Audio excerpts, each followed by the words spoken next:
Let me show you how with my project Matadoor.io you can perform actions from the victim's account without actually breaking any password or any authentication at all.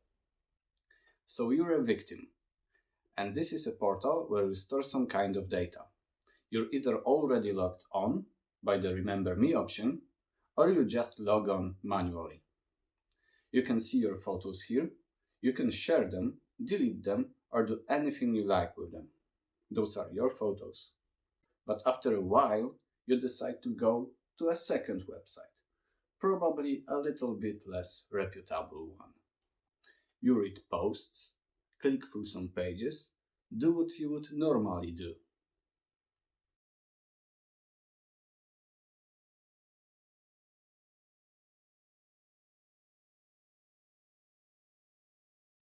Then you go back to your photo store just to find that all of your photos are gone, deleted. Now let's change the perspective. Clearly something happened when you were on the second website. So let's take a look from the eyes of the attacker. But a disclaimer, this is just for educational purposes. I created Matador for penetration testing and bug bounty hunting. So stay legal, stay safe, and don't break the law. So the attacker also has an account on the same website. He logs on to initiate a session. This attack is all about performing actions as a logged on user. Then the attacker uses Matador, provides the target website, and clicks Start. If the website displays correctly, without errors, and recognizes your logged on user, it is most probably vulnerable to Matador. Matador already started recording, so now the attacker proceeds to perform an action, just like recording a macro or a bot. After finishing, he can generate the code with the recorded action. Right now, the attacker needs to add this code to some kind of a website and lure the victim into that website. Good that the attacker is an administrator of a well-prospering lifestyle blog. So he simply pastes the code into the blog and publishes it. The attack is ready, and you know what happens next. The action gets replayed in the browser of the victim, with the victim's account. But for the presentation purposes, we're going to change one setting: opacity. There is clearly something that we hide from the victim, and opacity is all about how visible we want it to be. We can change it here,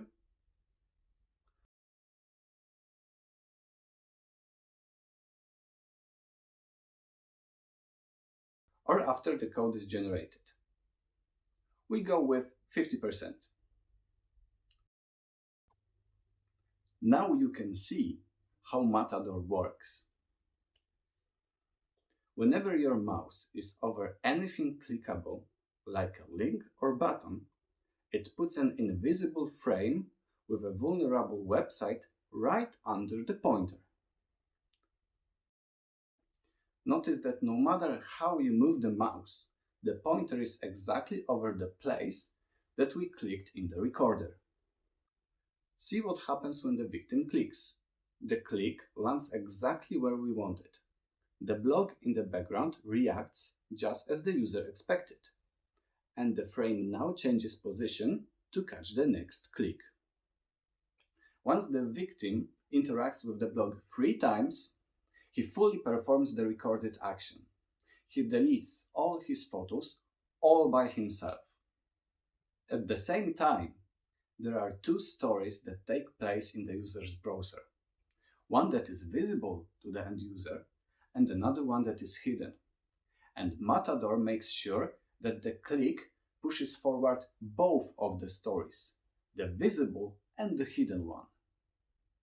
Hijacking clicks by an invisible iframe is called clickjacking, and it is very successful against actions that require one click only. But browsers are quite good at preventing multi-step clickjacking, at least they were, before Matador. To achieve what Matador is doing, you need to recognize when the click lands on the iframe, so that you could adjust the position for the next click and push the vulnerable story forward. Know the position of the mouse to know what object user meant to click and activate it by JavaScript to move the visible story forward. Find a way to survive a page reload. If a user clicks a link, the page will reload to a new URL, and so will the iframe, losing all the progress. Going for the first one. You can listen for click events in your document. There is no problem in that. But as soon as you click in the iframe, you will notice that the main document is not aware of that. The event happens in the iframe of a different domain, and when it comes to cross-domain communication, browser put a Chinese wall between documents from different domains. You can move the iframe, you can change its transparency, but when you try to access any code that is inside the iframe, you will get nothing. The moment you take your mouse over the iframe, the browser takes away all the visibility over what mouse is doing. But Matador uses a workaround to get exactly that information. If you put a text box in your document, it can either be in focus, then you will see a prompt, or it can be out of focus, then it doesn't have a prompt. If you click away from a text box, it will lose focus. But most importantly, it will lose focus regardless if you click on the document or on the iframe. This is a flaw in the browser's design, and it will lead to a data leak. So Matador renders an invisible text box that has focus on it, runs a loop every couple milliseconds to check if the text box is still in focus. If it's not, we know that the user clicked away. If the focus went to any known object on the document, just force the focus back to the text box. But if the text box lost focus, and focus is not on any known object on the website, then we know that the user clicked in the iframe.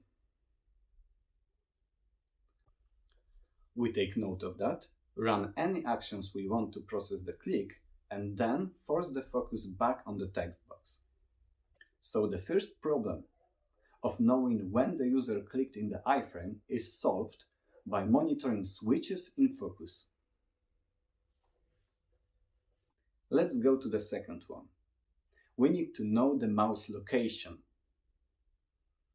Before clicking, we need to know the exact location to move the iframe together with the mouse pointer. And right after the click, we also need to know the exact location to know what element user meant to click so that we could invoke that click from JavaScript. Just like before, the browser will not allow us to view the coordinates of a mouse when it is over a cross-domain iframe. Matador once again uses a workaround to bypass this security mechanism. Elements displayed in the browser work in layers. The layer on the bottom will be our background, text, links, and so on. On that we put an iframe. We need to make sure that the clicks land on the iframe. So one would think that iframe will have to be on the exact top of every other layer. But that is not correct. We can put other objects over the iframe. We just need to make sure that during the click nothing covers that exact spot of the click. So if we generate a large div rectangle and position it to always be 3 pixels over our mouse pointer, then we create another rectangles to surround the pointer from all 4 sides.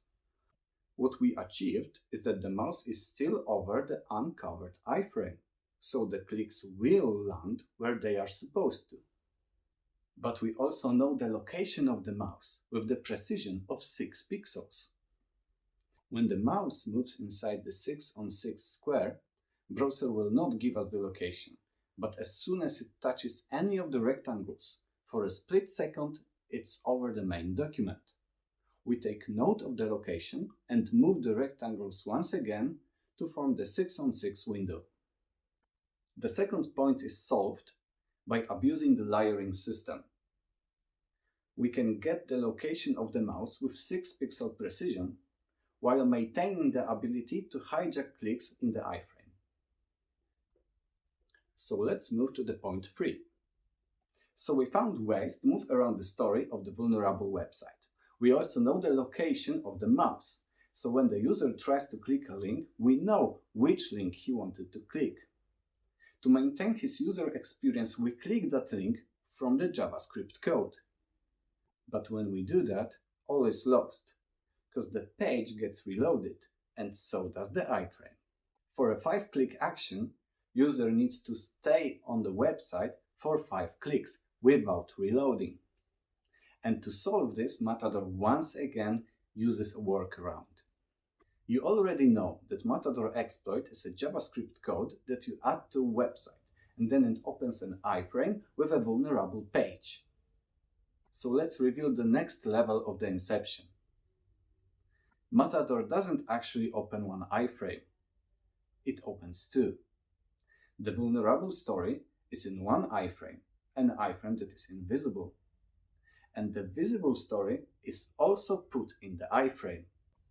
So the main document never gets reloaded, and the iframes can reload whenever they want without impacting the other iframe. This solution has 2 downsides. The main document and the iframe need to be able to communicate. And as they are from the same domain, the browser will allow it for HTTP and HTTPS protocols, but not for file protocol. So presenting the exploit on a local file will not work. So start any HTTP server, even the one built in Python on a local host. The second downside is the URL of the website. It doesn't change during the interaction. But we're living the times where content is loaded dynamically, so the users are already used to this. We solved the third issue by implementing multiple iframes. This way, they can have different lifetimes and can reload without impacting the other. Those 3 workarounds are the core of Matador. If the website opens in the iframe and recognizes your user, it means that the administrator didn't implement any anti-iframing mechanisms. Matador will let you record the action and without any coding knowledge, create an exploit. You can paste this exploit on any kind of website. Maybe a blog, maybe documentation, maybe anything you can imagine. When the user interacts with the page, he actually performs the recorded action. But since the browser keeps his logon session, the action will be performed by his account. Matador lets you switch the approach. Normally, you try to break the user's password to log on to an account to perform some kind of action from this account. Yet if you know what kind of action you want, you can record it in advance. With Matador, you can inject this action into the victim's browser. And if the user is already logged on in the browser, you skip the authentication part. Just to highlight the point, Matador works with pre-established sessions, so it bypasses the authentication. Doesn't matter if it is password authentication, two-factor authentication, single sign-on, Matador doesn't care. If the session is validated by the cookie and the browser is in possession of that cookie, well, Matador will write it like it stole it. Most popular ways of protecting against clickjacking is implementing one of those HTTP headers, but there are also other mechanisms. For an up-to-date list, check matador.io. And please review your own applications for this vulnerability. Matador has already scored some big hits. The biggest success so far was Azure Portal, when an early version of Matador managed to escalate privileges of a standard account into a global administrator. Microsoft acted very fast on this, and so should you for your applications. And never use it for malicious purposes. It is a tool for penetration testing and bug bounty hunting. So stay on the right side of the law. And also remember to like, share, subscribe, tweet, repost, upvote, have fun, and don't be a stranger.